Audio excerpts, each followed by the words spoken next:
रंगछटा घ्यावी वाटते, वेशभूषा करावी वाटते।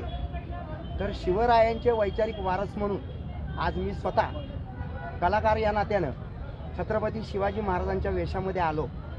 त्या वेशामध्ये आज शिवजयंतीला मी तुमच्या माध्यमातून संपूर्ण नवीन पिढीला आणि संपूर्ण राष्ट्रातल्या जनतेला एकच गोष्ट सांगेन की खऱ्या अर्थानं जर या देशामध्ये सर्व जाती धर्मांचं राज्य गुण्यागोविंदानं जर नांदणारी लोक बघितली तुम्ही, तर आमच्या छत्रपती शिवाजी महाराजांनी ते स्वराज्य निर्माण केलं आणि त्याच धर्तीवरती त्याचा सगळा अनुषंग घेऊन संपूर्णपणे स्वराज्याला अभिप्रेत असलेलं विश्वरत्न डॉक्टर बाबासाहेबांनी संविधान लिहिलं।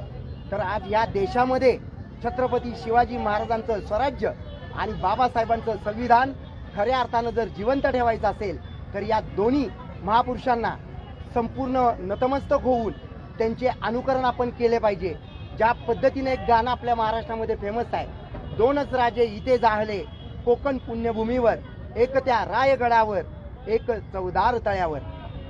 शिवरायांच्या ह्या संपूर्ण पावन शिवजयंती निमित्त माझ्या कुटुंबियांच्या वतीनं संपूर्ण सातारकरांच्या वतीनं शिवरायांचा वैचारिक वारस म्हणून संपूर्ण देशातील जनतेला मी मनापासून शुभेच्छा देतो। जय शिवराय, जय भीम।